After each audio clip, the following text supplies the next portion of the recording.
How do you make a purchase with WingCash? It's actually really easy. Let's say you get a yummy waffle from the Awful Waffle and it costs $6.34. Get out your iPhone or smartphone or internet-connected tablet and go to WingCash. It should automatically pull up your wallet, but if it doesn't, click Wallet. Here you see how much is in your wallet. Type in $6.34, choose WingCash, type in who you're sending it to, or just type in the first few letters and it will pull up a list of participating companies. If you would like, you can type in a message like a receipt number or what you purchased.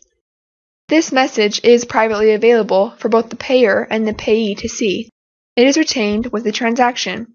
After you press send, you'll get a confirmation page.